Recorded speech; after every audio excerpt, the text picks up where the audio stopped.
Okay, we should be good to go. Wonderful. Well, thank you everybody for being here on a beautiful Friday. We have a exciting charge ahead of us today where we will be focusing on identifying our recommended fish passage option for Mirror Pond around the Newport Dam. And what I wanted to look at here was just briefly our agenda for today. And we'll see, we might be able to move through this a little bit more quickly than anticipated, but we will talk a little bit today about just where we're at in this process. And we are planning on doing briefly the discussion tool, hearing where everybody's at with regard to decision making on which of these recommended fish passage options the committee supports. Ideally, we can find an option number 1 and an option number 2. If we need to have 2 rounds of sharing, we can do that. I'll explain our process going forward. But I also want to make sure we spend some time today talking about next steps for this process. So our charge is to identify a recommendation, and after that, this committee's official reason for being sort of comes to a conclusion. But I'd like to make sure that we are providing some really solid next steps and solid considerations, and I'd like to talk with you about what those are, and then we'll discuss what happens next and move forward. So I just wanted to briefly highlight that we have gone through a very lengthy process of spending some really robust time discussing what we see as important values for fish passage. And we've identified, a number of those, and we've spent some time weighing and assessing the relative pros and cons of each of those fish passage options at a fairly high level. But we've had to stay at that high level because we don't have a really detailed analysis. We have what we need at this space, and we're excited about what comes next.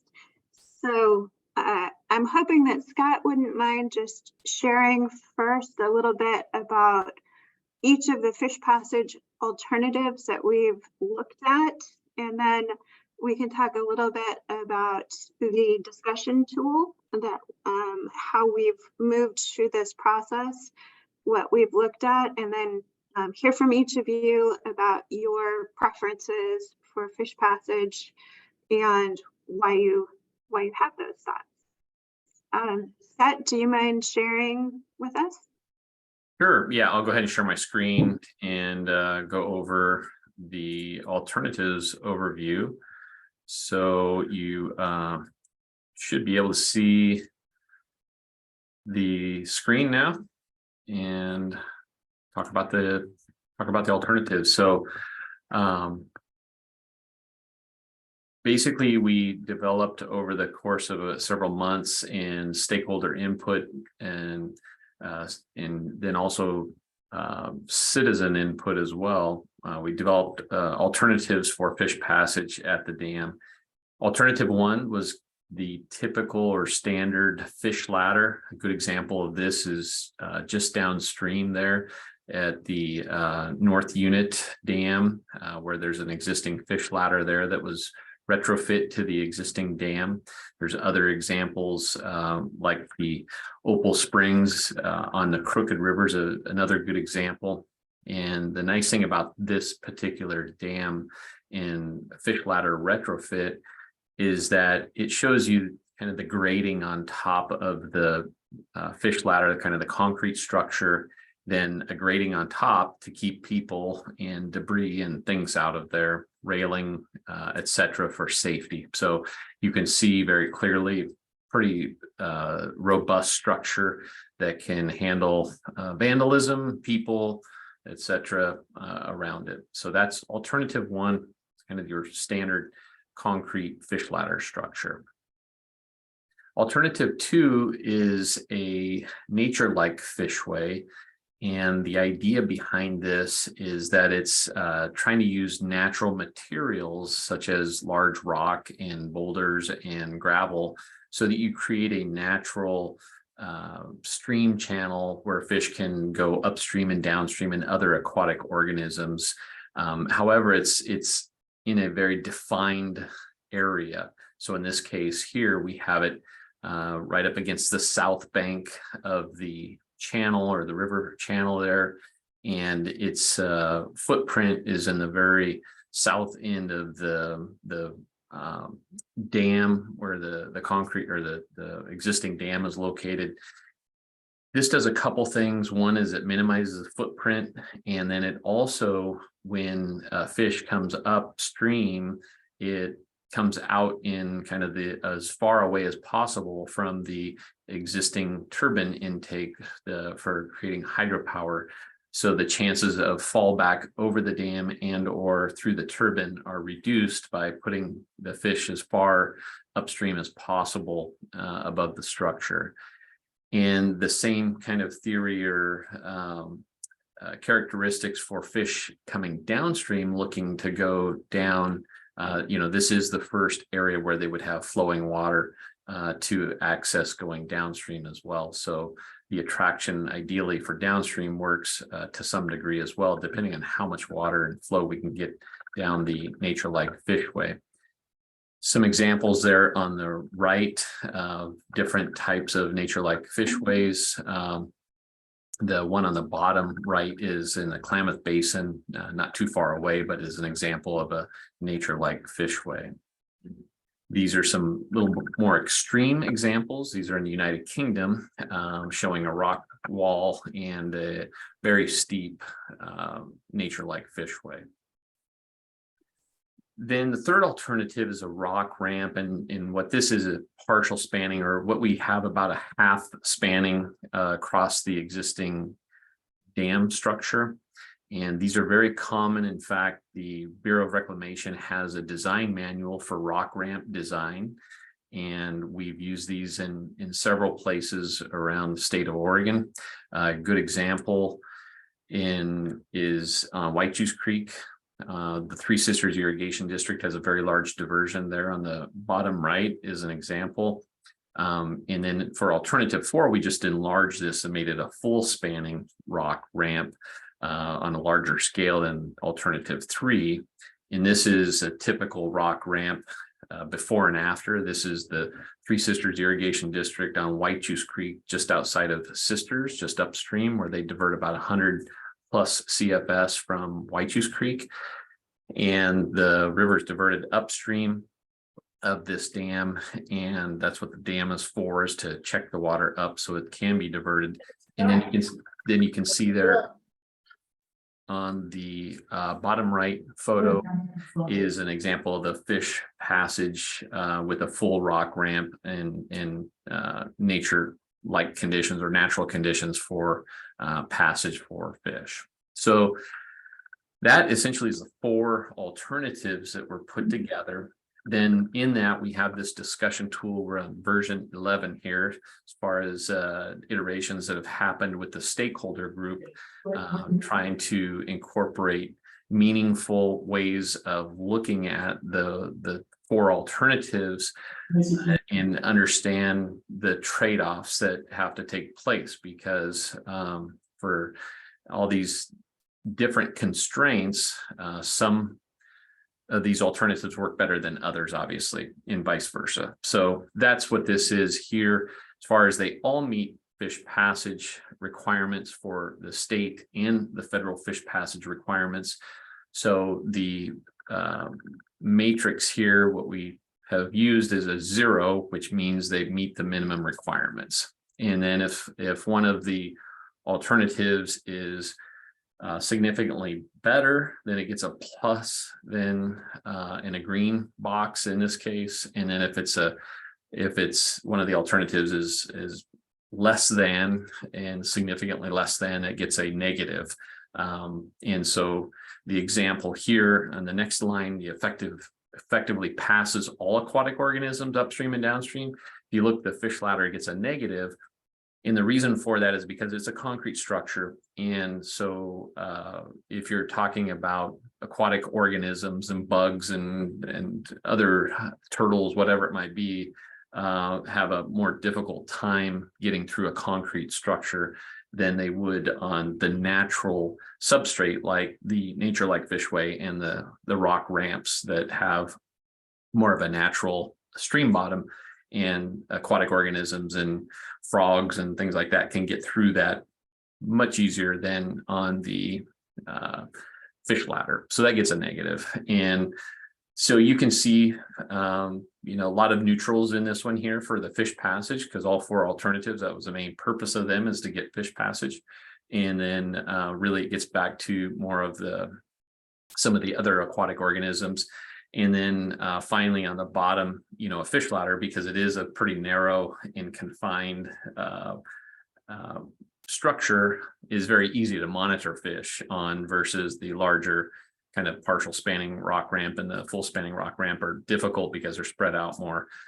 So not quite as easy to monitor fish through them like it is on the fish ladder. We had some other considerations in the discussion tool.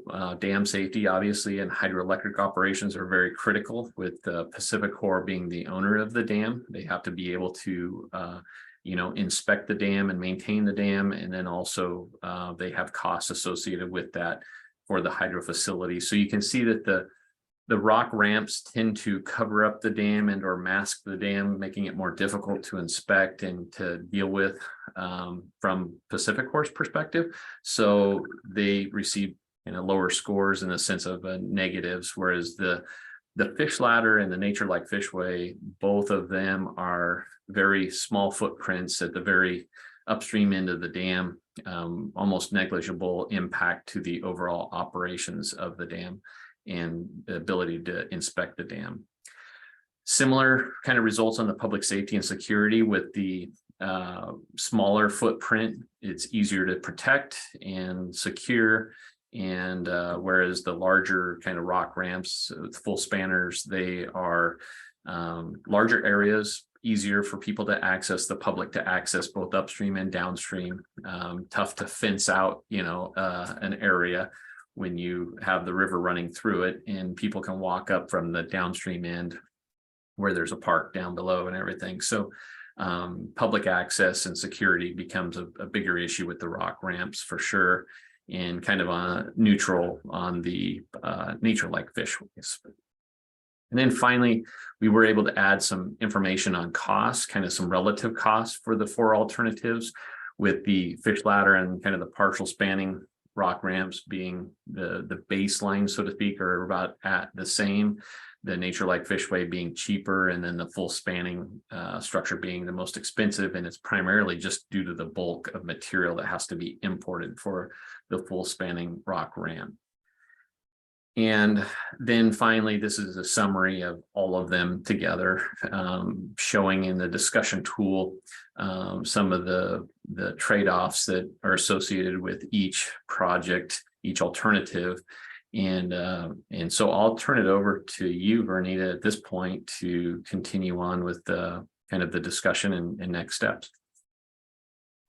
Scott, thank you so much for going over that. I appreciate that. And I think, being able to really take a look to see how each of these alternatives compares to each other across the different objectives that we have as a committee. And as expected, no one option is like the ideal, meets every criteria to the degree we most would like option. As with most natural resource decisions, we end up having to make decisions among trade-offs. We basically don't get to have our cake and eat it too. We get to make some tough decisions and choices. And so that's what this tool helps us do, is to really take a look to see what trade-offs and values are in play, and then to make a decision that best meets the objectives that this committee has identified. So what I'd like to do, and I think we can probably take that down now. Okay. I'll go ahead and stop share. thank you so much. And I think the committee each has a copy of this in their inbox, so you can take a look at that and reference that. I would also like to highlight that along the way, we've engaged the public, and I've really heard members of this committee talk about the public input they heard at the meetings, that they've received in letters, that they've had in personal conversations with others. And that information continues to inform our discussion as we move forward. And I really appreciate the value this committee has brought for making sure we have a transparent conversation and that we're really listening to what the public has to say in this discussion. So as we move forward today, what I would like to do is to pick up on our conversation that we had on Monday. And thank you for meeting again so soon. I think it's helpful to us not to have a delay here. What I would like us to do is to do a round of listening. I'd like each of you to take a turn, basically sharing your top option and why, and then explain what your second option would be. If you could share your thinking on it, what the press model basically says a point, reason, example, summary. So if you could share what your example is, what is your top option, the reasons it's your option. If you have an example that sort of clarifies that information, and then to summarize, that's a way for us to hear what you have to say. If we need to have a second round, we can do that. The point is to see where we're all at and why we're there, and then we can pause, and if we need to review things and have another conversation before we reach consensus, we will do that. After we have had one round or two rounds, the goal for us is then to stop and say, what is the top preference, and can we have consensus around that preference? Consensus isn't necessarily everybody is in top alignment, but we can see if everybody can live with and support our top agreement. When we met on Monday, I felt like we were there with consensus, and I would just like to check that out today to see where we're at. And I'd like us to be able to see if we can also have a second option that would be feasible. And that's in the unlikely event that there is some kind of insurmountable obstacle to completing the first option that we have for fish passage, that there would be something to fall back on without having to reboot the committee and go through a lengthy decision-making process. So that would be why we would have a second option on the table. So any questions about that? Each person will take a turn sharing. We will each listen to each other, get a sense of what's going on. If we need to do a second round of sharing, we will do that. Okay, then I will ask who would like to go first. I'm happy to go. This is Matt at Pacific Power. Hi, Matt. Hi. So nothing has really changed from our last meeting for us. We like the Nature Like Fishway and the fish ladder second. The major points are they're the best options for public safety and security. It's not anticipated to negatively impact the water surface during a flood event, which is a big deal. And then they do meet our dam safety requirements. So not much has changed. Thanks. Thank you, Matt. Yes, Chris. Yeah, I can go next. And I appreciate that we didn't just rush to make this recommendation on Monday. I think it was important to take a little time and let people think about it and hear from potential members of the public, et cetera. So, I think I was the one that advocated for that, but I do, similar to Matt, my recommendation has not changed. I favor the Nature Like Fishway for you know, a number of reasons. You know, one, it provides effective fish passage. Two, it's a smaller footprint and therefore easier to build and at less cost, like we've seen through Scott's analysis. Like Matt said, it's not going to impact dam maintenance or dam inspection abilities or public safety and security. It's more aesthetically pleasing, I think, than a fish ladder, you know, for both those options that have that smaller footprint. And I think it's going to be easier to permit something with a smaller footprint than those larger rock ramp options when we look at the floodway routing issues and floodplain alterations that would come with the rock ramps. And then my last point on liking the Nature Lake Fishway is something I've said from the beginning, that I think this is kind of a building block on, you know, number one, it's an improvement because it's going to provide this upstream passage. So it's a step forward. But given what we know at this point in time about how, you know, Pacific Power has said they plan to continue generating power there, you know, it's more cost effective and it's a smaller footprint. And if 20 years from now, Pacific Power has a different plan for that site, we can build upon this Nature Lake Fishway and have a more holistic project across the whole reach. But right now, you know, if we were to go in and build a big rock ramp, you know, we may have to undo some of that in the future. And so that just doesn't make sense to me. But beyond the Nature Lake Fishway, I guess my second alternative would be a distant second, but it would be the fish ladder. Just because if we wanted to do something different in the future, that would have to be completely undone. I can imagine us repurposing the material for a Nature Lake Fishway in the future if needed. But just to reiterate what we know at this point in time, I think the Nature Lake Fishway makes the most sense. But there are a few other considerations, and I think we'll get into that later in our agenda. But, you know, lot still to be figured out as we go into a design process. You know, how much flow is needed, and could we have variable flow that would create better fish passage if, for instance, there are times of year where Pacific Power didn't need the water for hydro generation? Could we design the fish passage so more water at different times of year could go down the fish passage? Second, you know, we've got some big questions about who can own and maintain this, and you know, that's an important consideration. And then last, you know, I don't want this to sidetrack. I want us to be able to build a Nature Lake Fishway and create this, but how, you know, in building that, how do we find ways to deter fish from going downstream after they've come up the Nature Lake Fishway and go through the hydro facility? You know, I think there's creative ways we can look at for doing that.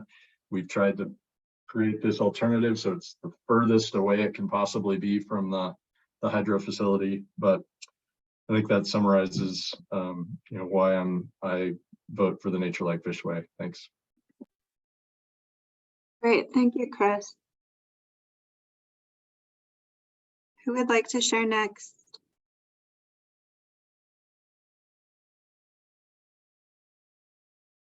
Oh, I can go, I guess. Can you hear me okay? We can hear you, Nathan. Thanks. Yeah, I don't have a lot to add to my comments on our last meeting earlier this week. Thank you, Matt and Chris, for your comments. I'm in agreement with all of them. I support the Nature Lake Fishway as the suggested concept for achieving passage at the dam, because I believe that it meets the criteria that we outlined in our discussion tool. It accomplishes effective passage, hopefully. I think it's aesthetically better than the alternatives that we've considered. It, you know, in terms of safety and security, it seems to fit the bill and has a lower cost than some of the alternatives. As far as a second choice, respectfully, I recognize some of the advisability of having a fallback, and that's been discussed here. I would echo Chris's comment that the word distant second choice. I think it's a really distant second choice. I guess I don't really have one myself. And I'm not sure. I'd have to think about it some more. I've been thinking about it. I'm unclear whether we really need to suggest a second choice. I looked at the language, Vernita, thank you, in that draft letter going to the governing boards, but I need to think about that a little bit more. Any second choice for me would be a really distant one, really distant one, and I'm not sure what it is at this point. Anyway, want to echo the comments. Also, thanking the public for their input, and I know that we've got public participation in this meeting this morning. Again, thank you all for staying engaged. And I look forward to if we have some more comments from the public and continuing engagement with the broader community. Finally, I fully appreciate that there are connections between what's being proposed by this working group and larger issues having to do with the river and the pond, things like the future of the dam, the future of Muir Pond, the sediment that is entrapped by the impoundment, and then the eventual detailed design of this passage, its implementation and funding. All of these are really important issues. I understand why they're on all of our mind here in the working group and in the community. But respectfully, I do believe that we have done the right thing, I hope, in focusing our mission here so that we can move at least one part of this forward in a meaningful way. Finally, Scott, thank you very much for your expertise and the expertise of your group in bringing us to this point. It's been a pleasure, sir, working with you. And Dr. Ediger, thank you very, very much for your facilitation of this process. It's been, I think, very, very pleasant and efficient. Thank you. That's what I have to offer.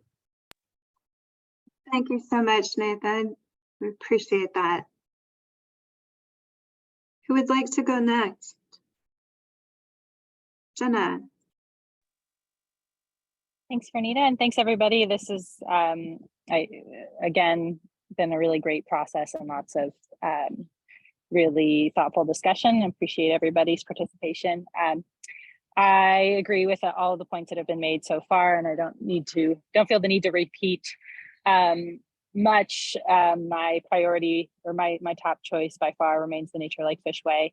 One reason that I will highlight is just that it effectively passes all aquatic organisms, not just fish, and all of those other little critters are really important for the ecosystem.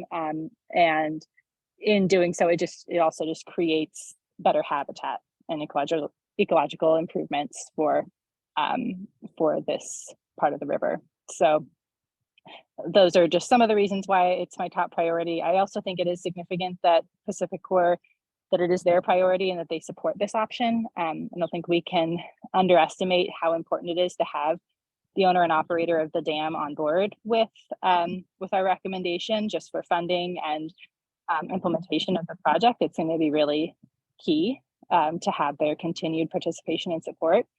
And then let's see if I have anything else. I think that kind of sums it up for the Nature Like Fishway. I'm sure I'll agree with others that go after. I do want to, I looked at the letter specifically, and I think we need to further emphasize in that letter just that the downstream passage and screening, preventing the fallback of fish into the turbines remains a really important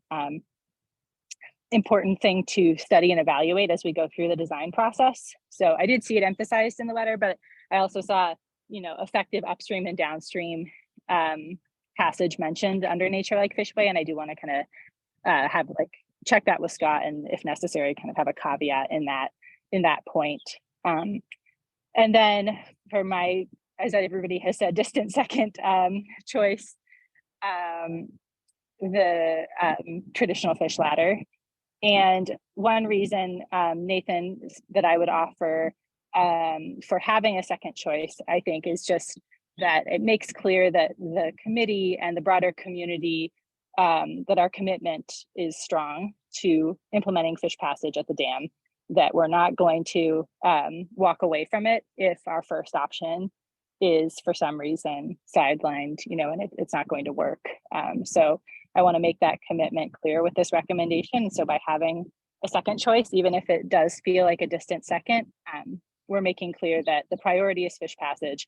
We're going to get that fish passage one way or another, and that the community is committed to that. So that's all I have to say. Thanks.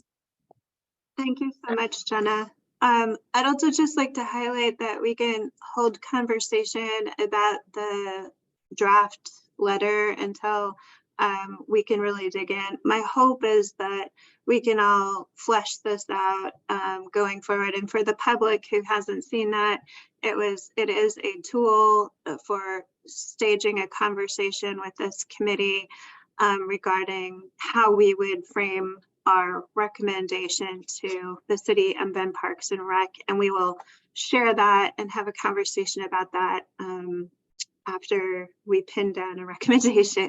So perfect. Thank you, Jenna. Mike. Yeah, well, thanks, everybody. And I appreciate how well spoken some of the comments have been. I certainly don't need to repeat all those. I think the process has developed a carefully developed and circumspect approach, which is very important going forward because, as Chris noted, we have unanswered questions. So it's important that the basis for the next step is a solid one. And I think we've achieved that. I would just vary a few issues in terms of what's been said is there's been comment about the fallback and the need for screening from the fish that go upriver. It's actually for the native fish population. And there's documentation that on this river, downstream migration of the native fish is important. And so it's not just the fish that might fall back from the ladder, but the native fish population and their downstream migration as part of their life stages and seasonal movement. That's important. And I think we haven't explored that in some of the details. It's a complicated issue that we need to keep in mind in the future. I think the reason for the idea of a backup is not necessarily to single out the conventional ladder, but to accept the fact that we have unanswered questions. And as the design goes into more detail, we get into funding and permitting, the people doing that work may have to have an adaptive approach to get the project across the finish line. And so the fact that there's a backup plan is important for the public to recognize that there's a determination to get this done, but that idea of a backup may actually transform into an idea of an adaptive change in some of the design elements as it goes forward. So I just wanted to, that's my perspective at least on that.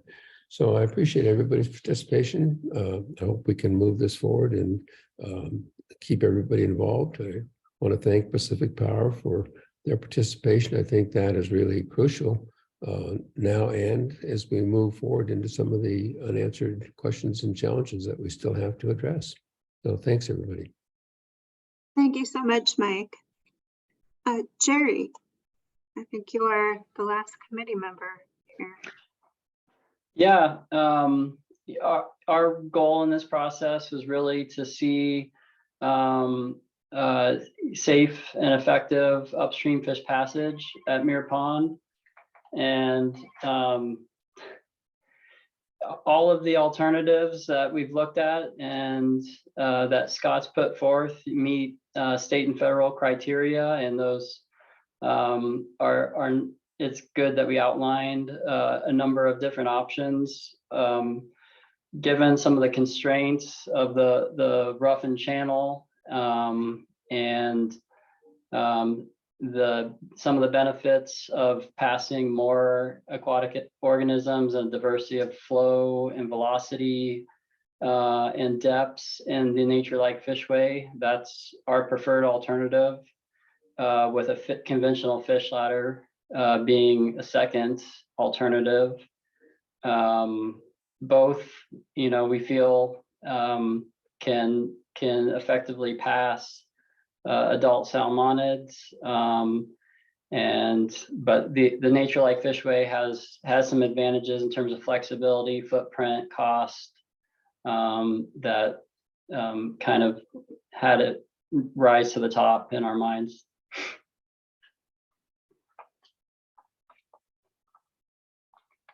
Great, thank you so much, Jerry. I know that we have had Dirk and Peter as advisory to our advisory committee. They're not official formal voting members of this group, but we have invited them to provide guidance or input from their perspective. I would invite either of them at this juncture, if you have any concerns that we have not tended to as a committee, if you would like to share those, not as voting members of the committee, but in keeping with your role as providing input that we value highly, I'd love to hear from you. Yeah, Benita, this is Peter. I don't have any concerns with the recommendations that are being set forth by the committee at this time. Thank you for asking, though. Thank you, Peter. Dirk? Yeah, I don't have any concerns with the recommendation. Looks like it was pretty unanimous as far as what was recommended. I think that'll be an adequate, good option for fish passage. And I do appreciate the way this committee has worked and the different perspectives that have been incorporated. So I think it's a overall good process that's been undertaken. So want to thank everybody who's been involved. Thank you so much, Dirk. We appreciate your input. I would like to extend the same courtesy to Don Horton and Eric King, again, not as voting members of this committee, but as individuals who have supported this committee in a convening capacity. If there are any considerations that we should take into account as a committee that we have not considered, if you could just share that in an advisory capacity, we would appreciate that. You're on mute, Eric. Nothing for me. I think Don and I have talked, I don't know if it's been shared with this committee, that in terms of next steps, we would love to see the recommendation from this committee come forward, maybe in a joint meeting with the park board and city council. So we'll look to you, Bernita, to help maybe schedule that and get this moving forward to the next step. Great. Thank you, Eric. Don? Yeah, Bernita, I don't have anything else to add. I just really appreciate all the time that the committee has put into taking a deeper dive into this. I think it's a little bit deeper dive than we anticipated that we would do, but I think it was well worth the time and setting us up for the next phase of doing this work and whatever we need to do to see this continue to move forward. I think that hopefully this committee will stay engaged and help us do that. So thanks everybody for your time and appreciate all the work that you've done so far. Thank you so much, Don. So for the committee, I would like to just ask you for your thumbs up formally on our consensus decision that the Nature Like Fishway is our top preference as a recommendation. And if you could just formally indicate that with your thumb, which feels really formal, doesn't it? Like, you know. Awesome. Okay, thank you very much. So we have consensus on our preferred fish passage alternative. I would like to check with the committee if you are comfortable having the fish ladder as a very distant second recommendation, adding the caveat to the letter that is if only in the instance that there's an insurmountable barrier to the fish passage, the Nature Like Fishway that we've identified, and or if there is some kind of discovery that the Nature Like Fishway simply won't be effective the way we thought it would, moving through the more detailed analysis of the design. Nathan? Thank you, and not to interrupt your flow, Vernita, but I just want to clarify to my colleagues on this group that I do very much respect the comments that were made both last meeting and this meeting about the advisability for a second choice. Jenna and Mike and others have spoken to this. I totally respect that, and I get some of that, but I'm probably not going to be a thumbs up on this. Again, I need to think some more about it. My primary concern is probably no surprise to you here, but would be the advisability of a fish ladder, given uncertainty about the future of the dam. Just having that structure there and less aesthetically pleasing. And you're probably right, and I'm probably wrong, but I'm probably not going to be a thumbs up on this. So just to clarify, thanks. We appreciate that, Nathan. So with that in mind, it sounds like as a committee, we can't proceed with a consensus agreement on a second option. And so, you know, I'm happy to take that out of our recommendation moving forward. I'll just pause to see if there's any discussion on that.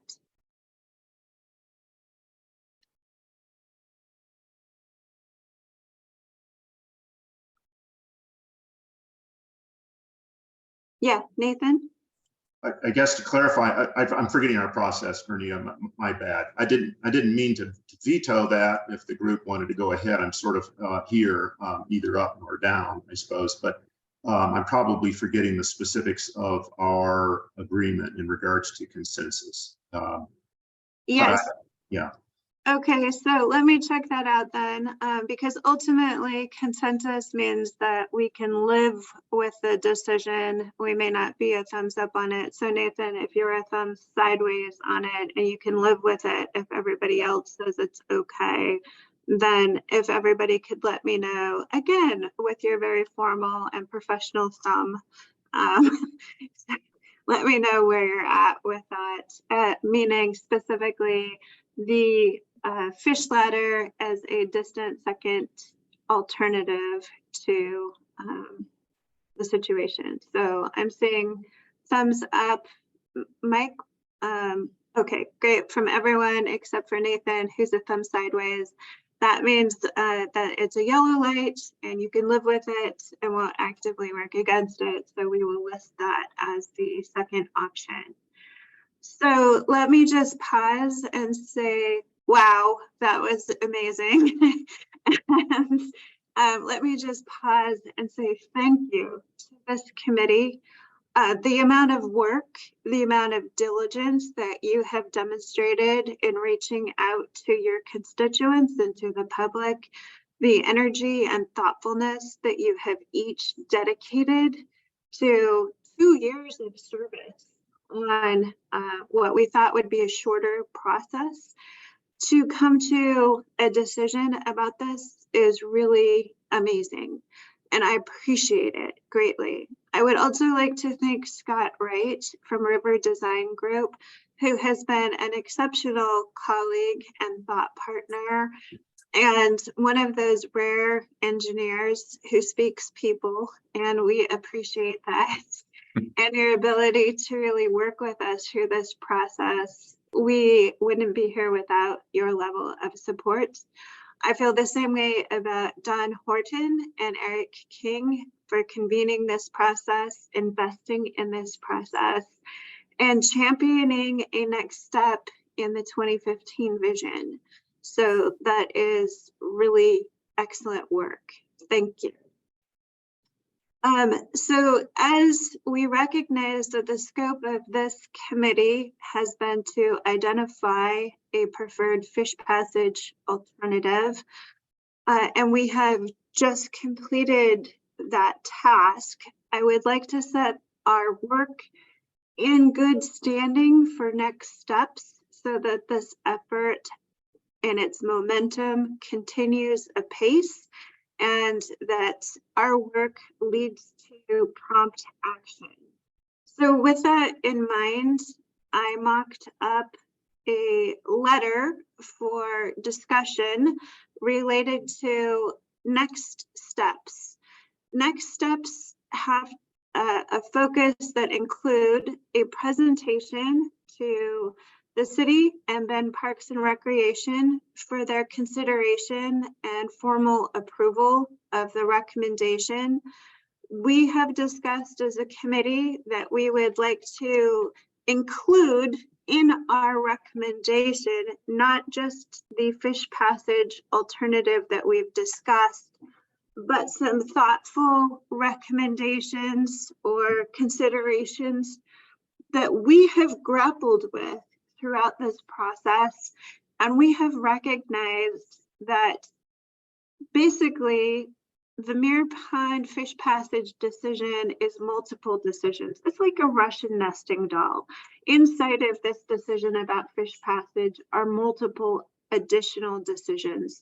And we want to make sure that we're setting the next group up or the next steps up to consider and reflect on these elements of our discussion.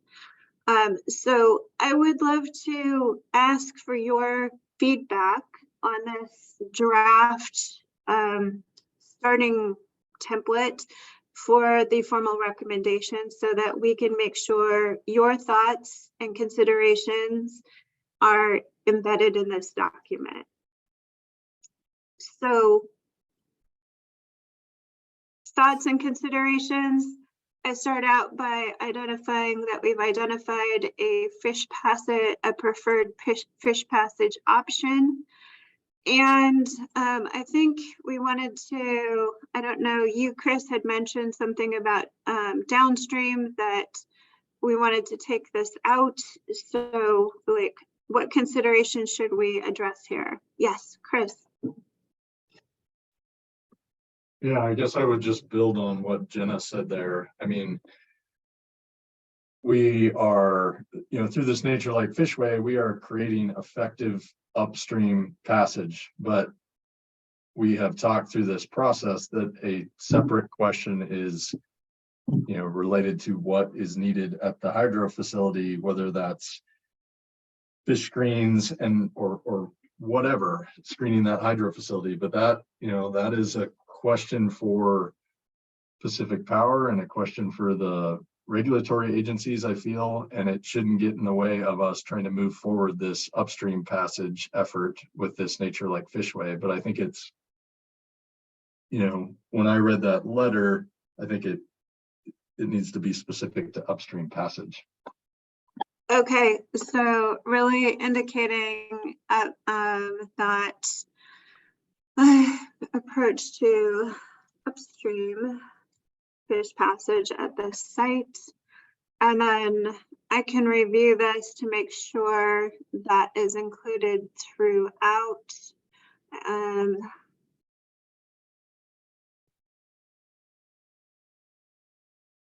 then I know that Jenna, you were bringing up the very good points about how to address these next step activities. And I would just like to highlight for all of us that part of what I'm doing walking through this is just saying, for those who haven't reviewed this document, and I know the public hasn't had a chance to see it yet, this is basically the Mirror Pond Fish Passage Advisory Committee was commissioned to take on this charge of a recommended fish passage. And after careful deliberation, we recommend the Nature Like Fish Byway. And ultimately, the reasons that we have selected this, and I know that there were, so these were the objectives that we were trying to accomplish through this particular fish passage: effective upstream fish passage, dam safety, public safety, limiting the cost of construction, and addressing public concerns for aesthetics and other concerns. And then I go on to talk about the high-level analysis that River Design Group took on and highlight that this is a matter of comparing the trade-offs between each of these fish passage alternatives, and that this particular approach, the Nature Like Fishway, was selected for a suite of reasons, this doesn't capture all of the reasons that we've listed here. So if the committee feels like there are more additions that we should make to your rationale, I'm happy to add those. I was trying here to highlight a couple of things that I would like us to take on as a committee in the next little bit of time here. One is that there may be, like here I've got the second best option listed here as the fish ladder. And if there's language that needs change around this, let me know. The point here is that if something comes up that's significant, that would prevent the implementation of the Nature Like Fishway, either because it can't happen or because it is recognized that there's some kind of design flaw that will make it ineffective, that the fish ladder would become an appropriate second step. This section of the letter talks about the suite of considerations that we have addressed in our discussion that are not encompassed adequately in the recommendation of the Nature Like Fishway. These are the considerations that are the decisions inside of the decisions, and that will be part of a next step for whoever is moving this project forward. Here I'm suggesting, and this is where I would love your feedback, that the charge of this committee is complete, but we offer further recommendations that the city and BPRD promptly establish a next step process to make sure that the momentum of this important project continues. We recommend moving forward immediately, and this may or may not reflect what you would suggest. These were just my initial thoughts of a subset of the existing committee, those who have the expertise needed to undertake the following activities: coordinating with technical experts to design the fish passage, raising funds to pay for the design and implementation of the fish passage, and clarifying details and information required at this phase of the design, including are easements necessary on private land to establish the project? If so, who will hold those easements? Who will maintain and own the fish passage? And can we secure an agreement for 10 years of ownership at least? How much flow will be routed through the fish passage, and can the amount of flow be variable? And then wording on this probably needs changed. How will fallback be addressed? And Mike, you mentioned that may not be the right way to address this, so that we can minimize fish mortality downstream via downstream fish passage through the turbines. So I would love your feedback on these assumptions. Number one, do we feel like maybe if we start with these elements right here to get clear on what content we want to forward to the city and Bend Parks and Rec regarding these next step questions? What input would you have on improving these? Yes, Mike. Yeah, I've already spoken to how I feel that what you've highlighted in yellow needs to be phrased in a different way, both earlier with my oral comments and with the email I sent to you this morning. I think the issue there is not just fallback, it's the fact that downstream passage is by state statute part of managing fish passage at an artificial obstruction. It's not just upstream passage. We haven't really addressed that in its nuanced complexities. And going back to the MOU between city and Park and Recs, this committee is supposed to make recommendations for further studies, not just identify a preferred upstream option. So I don't think we can call that out in terms of great detail, except to point out that downstream migration is an intrinsic part of managing fish passage at artificial obstructions.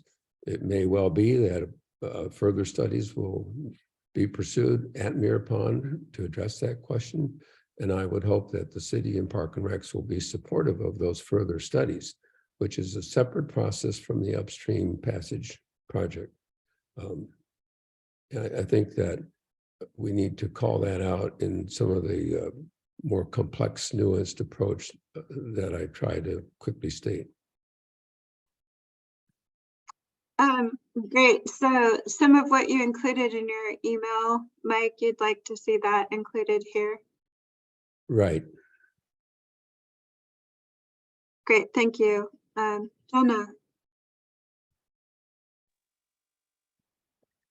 Thanks. I agree with Mike on that. I think that I wonder if we could even just move this over as a bullet that is maybe above the clarifying details, and instead say, you know, we recommend this for further study.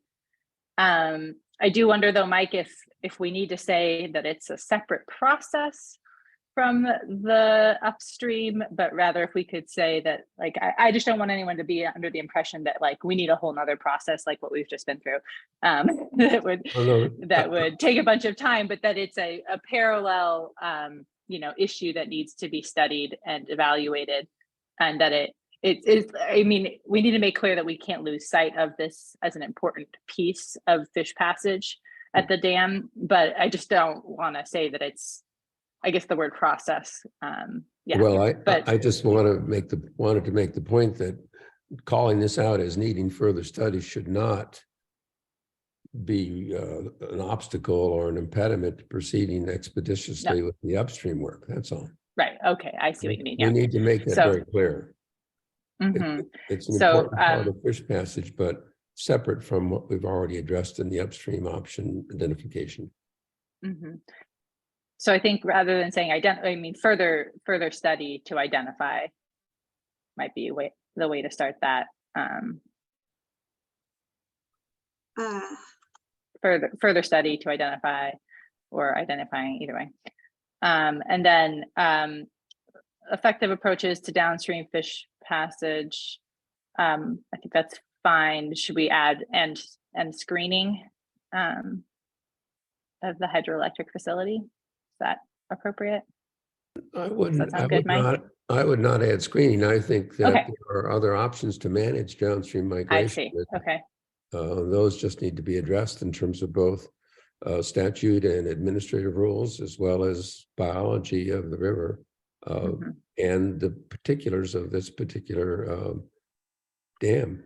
So I wouldn't call out screening in this. Just it's a need to identify it as appropriate for further ongoing study and analysis.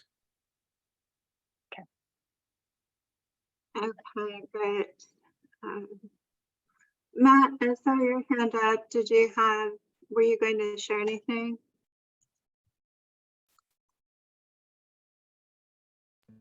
Yeah, sorry about that.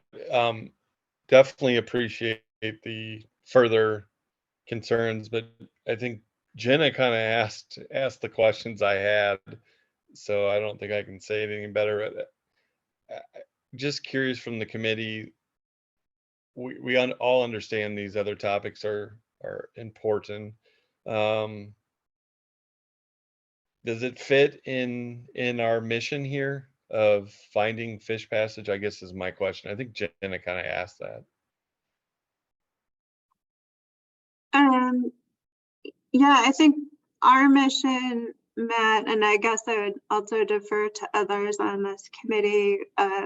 There's been this interest in making sure that downstream fish passage occurs as well, and that sense of figuring out or taking a look to see how that might be addressed, whether that's through the design of the fish passage, utilization of some of the technologies that Scott has talked about, like the bubblers, etc., or other means, is part of what we're recommending for a next step. Does that answer your question, or would others add to that? Yeah, I think it does. I mean, I hope everybody's as excited as we are to have the momentum that we have, because I mean, we've been talking about dredging and passage for years, and I feel like we've come so far. So it's something to be proud of, I think. So I just want to make sure we are focused on the mission and can keep that momentum going to the success stage. So that's why I was kind of asking that. Thank you. We appreciate that. Chris, I saw your hand up. Yeah, I was just looking at those first two bullets and just recognizing that, thanks to BPRD and Pacific Power, and then Fish and Wildlife Service, Watershed Council went and got some funding from Fish and Wildlife Service. We've been able to fund the work that Scott Wright has been doing, but we're essentially through this process and getting to this point. We're nearly out of those funds, and so I think that second bullet needs to be the top one, related to raising funds to pay for further design and implementation. And then we can coordinate, then we can do the coordination with technical experts to start that design process. But I'm just pointing out that the next step is going to need to be raising funds to start that design process. I think that also begs the question sort of embedded up here as well. And, there is another question embedded here. I don't want to lose track of collecting everybody's input on the content in this bulleted section. But what I'd also like to call out is this first paragraph that says, basically, this group has been the group that has been pushing the conversation forward, making sure that things were moving apace. And as we come to a conclusion of our work, that means that there's this gap in terms of a next step. Usually things move forward when there is someone ensuring the momentum is continuing. And so, this recommendation here that there is some kind of subset of the committee that would move forward to support the momentum and continued activity is something I'd like to ask the group about. Do you feel like that's appropriate? My thought was that probably making sure that we've got folks who have the expertise to be involved in this part would be the folks that we'd need to move forward. At the end of the letter, you'll see down here, I said that members of this committee could be reconvened as needed to provide input and inform next phases of the process. As I was thinking about this, thought that it might work well to have a few people really moving forward with the technical pieces, but that they would know that they could come back to this group with key sections of questions or feedback or information as needed. So I just wanted to check that idea out with this group. And Jenna, your hand is up.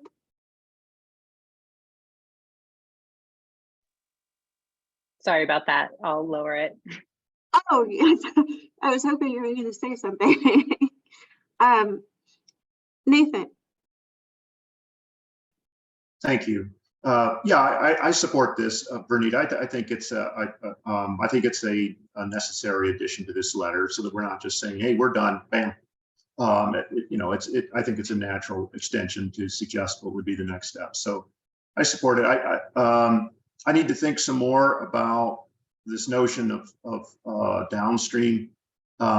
It was my impression, probably ill-informed, but that you know, that the process that we've considered, the concept that we've arrived at, was for passage both upstream and downstream. In fact, when I look at our discussion tool, the very first consideration, effective fish passage, says the design maximizes the viability of upstream and downstream fish and aquatic organism passage across a broad range of water flows. So completely agree with Mike and Jenna's emphasis that we may need to look more, or suggest that some group looks more, that there is further study to, you know, to prevent some of that chowdering that might occur, that fallback, and with implications for screening and so forth. But when I talk about the product, that our outcome from this group with members of the community, I'm not presenting it as upstream passage only. I depict it as passage upstream and downstream. Again, not anything against the notion that we need to look further at screening or you know, downstream passage. Just making that clear in my own mind, I guess. But I'm not suggesting a wording change to accommodate that, Bernita. It's just something that's on. Yeah, I understand that, Nathan. I think it's something worth talking about there, and I might call on Scott to discuss, you know, just to bring that up and say, like, could you speak to Nathan's question about up and downstream passage, Scott, and just any clarification that might be helpful? I think there's questions, basically, Nathan, about like how the downstream passage will or will not support like fish viability.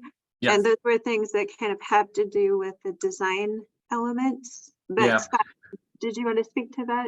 Sure. Yeah. So one of the things, and Jerry can jump in here, and Dirk as well on the fish passage. But the downstream fish passage is kind of, I would say, lacking in general for passage and for all of the dams in the state and in the Northwest. So basically, you know, this struggle has been going on at the Columbia River dams forever, since the 90s, early 90s, on how to get juveniles downstream or fish downstream. And so there's been all kinds of research done at OSU. I was a part of it way back in the early 90s about collection facilities, to surface bypass collectors to get fish and then route them around the dam. And so there's a ton of research out there. But when we talk about these kind of run of the river type small dams like this one, what we've kind of relied on is that the fish are going to find that access on the fish ladder or the Nature Like Fishway, that we would have enough attraction flow that, you know, that 5-10% going down, that as a fish is heading in a downstream direction, they're going to find that flow and go down that, rather than getting, you know, attracted to the dam crest and going over that. And so, or the turbine. So the way that we improve downstream passage is we have more water going down the whatever it is, the Nature Like Fishway or the fish ladder, whatever it is. And that was one idea behind kind of the rock ramps, is that they could capture more water if possible, that Pacific Core could allow that to happen and still create power. So that's one of the advantages of the rock ramp, is that they're just bigger and they can accept more water. But the other part of that, so it's a two-part question, right? So you've got kind of the attraction flow to get them into a fishway, Nature Like Fishway. So the more, the better, obviously. And it is positioned, and I think you heard Dirk talk about this at the very beginning of our discussion, you know, a year ago, is that by placing it where we are, it's the best of everything, where the fish are going to be attracted, ideally, if they're going downstream, to that first. And then fish coming upstream are going to be as far away from the turbine as possible as well. So the location of the Nature Like Fishway is in the best spot I think we can create at this point. So the second part of the question, though, as far as attracting them into that, is also deterring them from the turbine area, right? And so we've talked about briefly potentially like some kind of a screen system that could be installed to keep fish from heading in that direction if they are going downstream, or even if they come up over the dam and then they decide to go downstream. So that is a screen, some kind of a screen system. The issue that we run into is screen opening sizes are based on the amount of flow going in that direction. And when you look at the turbines, and if you've got a couple hundred CFS, that screen gets enormous to be able to have very small openings for fish, and then also get that much flow through the system. So an example of a screen, this is a fish screen. So this is a stainless steel, and you can see the openings are not real big there. So this is a basically just a typical screen that allows water to go through and fish to be, impinged or not taken through. They get stopped on the screen.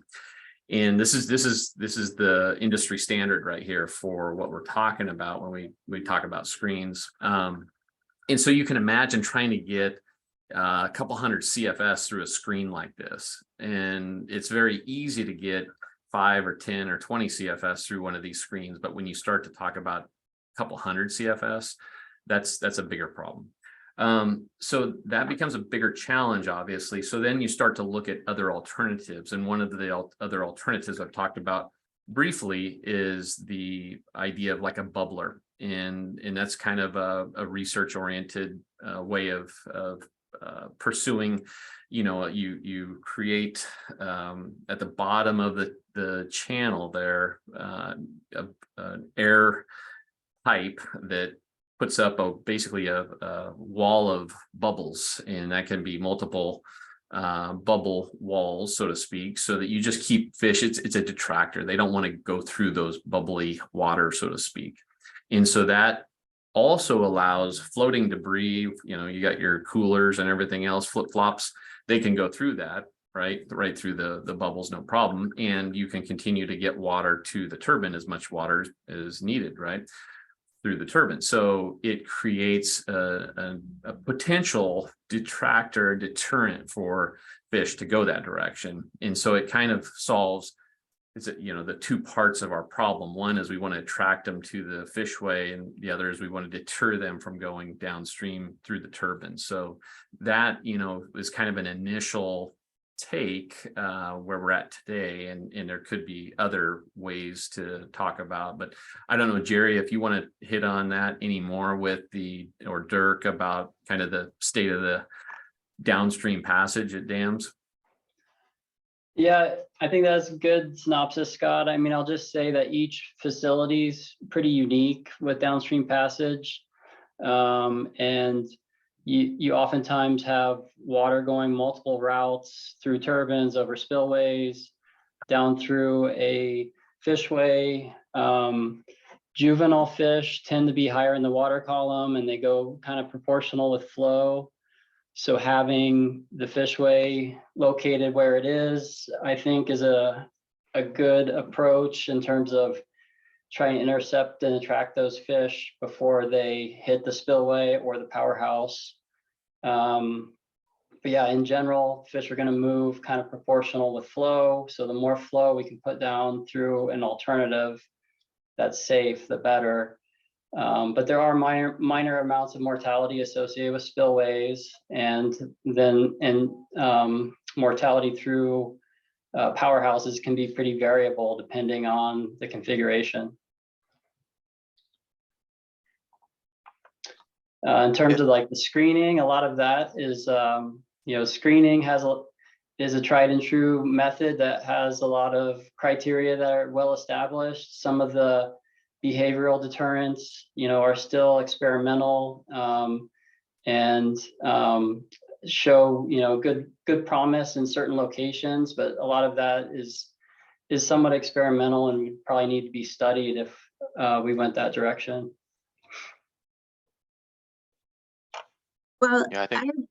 think Oh, these are, sorry, go ahead, Dirk. I was gonna say, these are good points. I am not as familiar with screening hydro facilities. Most of my screening experience has to do with, irrigation, facilities.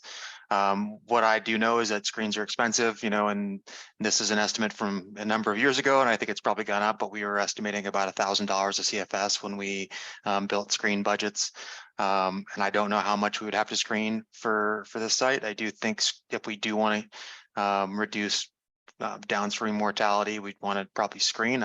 I'm curious about the bubble curtain idea, but I don't know the literature or the studies that have been done on it, so I'd be curious to look more into it. But yeah, it would be another process to figure out a good screening solution for this site. Yeah, and I can say that, like I said, since the early 90s, we've been looking on the Columbia River with the main stem Columbia River dams, trying to figure out how to get fish around them downstream, on their way downstream. So this problem's been, really researched heavily, and I can tell you there's not a really good solution. So it's unfortunately part of the nature of the beast, so to speak, as far as having a dam. I appreciate the discussion with these questions about downstream passage. And Nathan, I think that gets to your point of upstream and downstream and helps us understand, I think me too, that this isn't a unique situation, that all dams of this size would have the same kinds of issues. And the complexities around seeing what are the ways to provide safe as well as effective downstream fish passage. And Peter, I see your hand up, and then Chris. Yeah, based on what I was hearing, I was just questioning the statement about downstream fish passage. And from my understanding, based on the discussion, is like the alternative will be providing downstream fish passage. It's just a matter of how efficient is it at doing that. And so is it really, the recommendation would be is to look in the future, look at means to improve the downstream fish passage efficiency. Because I think it would be an unfair statement to say that this fish passage project as envisioned wouldn't provide any fish passage downstream. Yeah, I don't think anybody was saying that. At least I was not saying that. I was just saying that there's more elements to it that, Oh no, I didn't think you were saying Okay. that. I was just hearing it from others on the committee that what was being done only solves the upstream and doesn't solve the downstream. Yeah. And being a civil, I was like, it didn't quite pass the stink test to me. And then I'm glad you brought up, what you said, because it helped solidify in my mind that that the product as envisioned will provide downstream. Is there a way to make it more efficient through a combination of some other things? Right. Sure, there's always a way to make it more efficient, to provide a higher efficiency of downstream fish passage. But at least this product as proposed will meet the goal of upstream and downstream fish passage. Yep.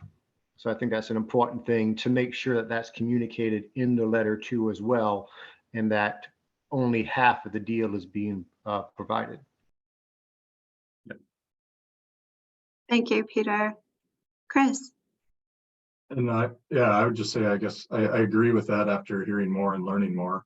But I would point us back to just, I think, leaving something in there about more study to understand how to make downstream passage more efficient. I think, I was thinking of the North Canal fish ladder that we have, that this group went and visited. They installed monitoring equipment both at the top of the fish ladder and at the bottom of the fish ladder to understand, okay, a fish comes up that system, did we see that fish go back down, or where does it go? And so I think that that term more study is important. That's just something that this committee is recommending in addition to doing this Nature Like Fishway. So yeah, and that's the other thing. That's the other thing too, Chris, on that is a really good point, is there is quite a bit of monitoring happening at like Opal Springs, for example. They're monitoring everything happening there in that fish ladder. The North Unit's another example, and there's others out there. And ODFW does a yearly, I think, summary of the monitoring that's happening in and around that area. So, that would all be taken into account to maximize opportunities to provide downstream passage as well. Great, thank you. I see Peter's hand up and Matt's hand up. Peter, did you have another comment? Peter took his hand up. Sorry, yeah, I always left it up and it took me a while to fumble through on my laptop for the unmute button, so sorry about that. No worries, that's okay. Matt?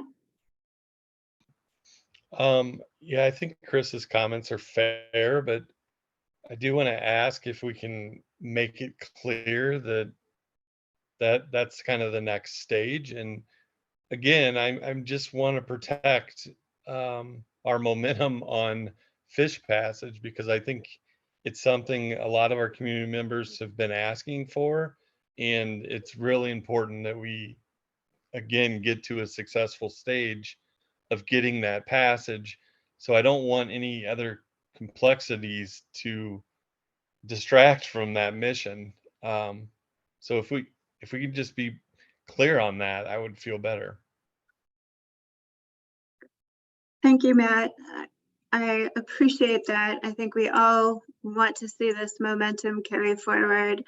And just bringing it back to next steps, I will recirculate this letter through the committee and solicit additional thoughts or changes to this. What I'm hearing is that we can talk about approaches to fish passage at this site that includes upstream and downstream passage, but we are talking about taking a look at the effectiveness and efficiency of that downstream passage as a second step.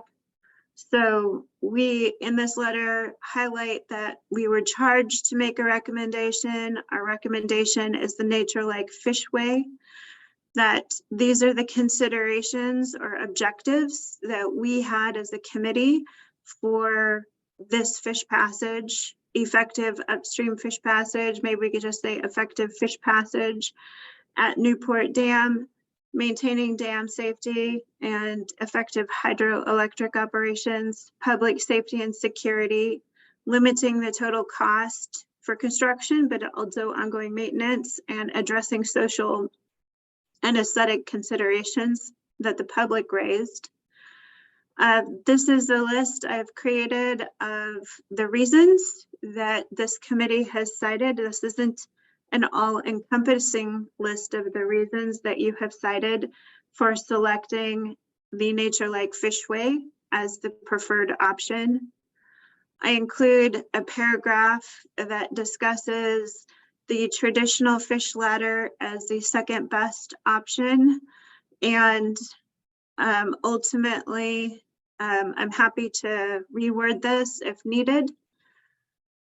I then highlight that the charge of our committee is now complete as we originally were envisioned, and we offer further recommendation, let's see, to the city and BPRD that they establish a next step process to make sure this momentum on this project continues, and that we recommend moving forward with a subset of the existing committee that has the expertise to undertake these activities, raise funds to pay for the design and implementation of the fish passage, coordinate with technical experts to design that fish passage, to engage in further study to identify more efficient and effective approaches to downstream fish passage, and to clarify details and information required at this phase of the design, including the issue of easements, ownership and maintenance, as well as an agreement for ownership and maintenance, flow and variability of flow, as well as a question about efficient and effective downstream fish passage. And I've worded this in a way to talk about options that this might include, and that basically our hope, and I put a little bit of a timeline on this, was that there might be efforts afoot for work to continue this fall. So ideally thinking this would have some momentum carrying forward. And these are members of the committee that may have some of that expertise that warrants moving forward as that subset. And that doesn't mean others couldn't be included as needed. And that finally, this group could be convened as needed to provide additional input. So are there any discussion points about what should be added or addressed in kind of big, broad brushstrokes? Yes, Chris.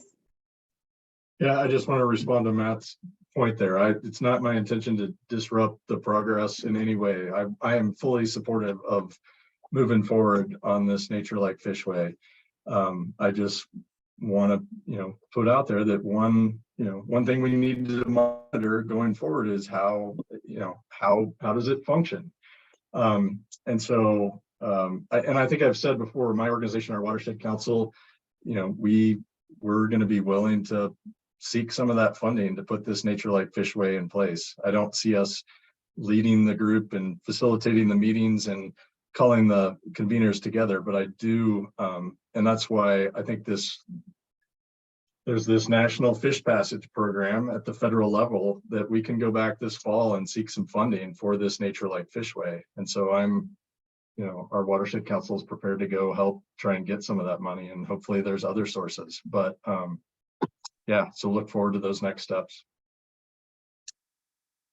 Well, I'm excited about next steps too. It's always a little exciting to wrap up one charge, and it's always a little nerve-wracking to pass the baton, as we've done a lot of work to put together a recommendation, and then ultimately next steps will be happening, and a different group of folks or a subset of this group will be moving that forward.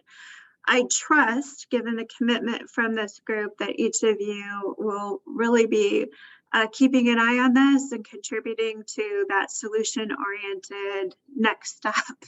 And so what I will do going forward, our next steps as I see them, are for me to circulate this letter to the committee and make sure that your input is included in the final draft of this. For the larger public, what we will do is once this is concluded, we'll make sure that that is posted on the Mirror Pond Fish Passage website so that that's available. I will coordinate with Bend Parks and Rec and the city to set up a joint meeting where we can discuss this. And I will share this recommendation with the committee, with BPRD and the city. And each of you are welcome to attend and encouraged to, so that we can have your input available at that discussion. After this recommendation is forwarded, the steps that we're recommending, in addition to the recommended fish passage, will be included in that draft letter. And I think this is a way to really memorialize those second step considerations that we've really wrestled with, but that we aren't able to adequately address at this phase of design. So at the next phase of design, we really want to make sure those issues are carried forward and given their due consideration. So I'm also letting everybody know that, hey, as needed, you've agreed to be on the hook to come back and provide some expertise and some feedback. So I really appreciate your willingness to carry this forward. So is there any addition to what I've suggested as the next step, or clarification or question that would be helpful? All right, well, on that note, we do have members of the public here, and I would like to provide a little time for any feedback or comments that you might have as members of the public. just recognizing that we have about, I can give you 2 minutes to share if you have a question or would like to comment. I see Mike Ogle has his hand up.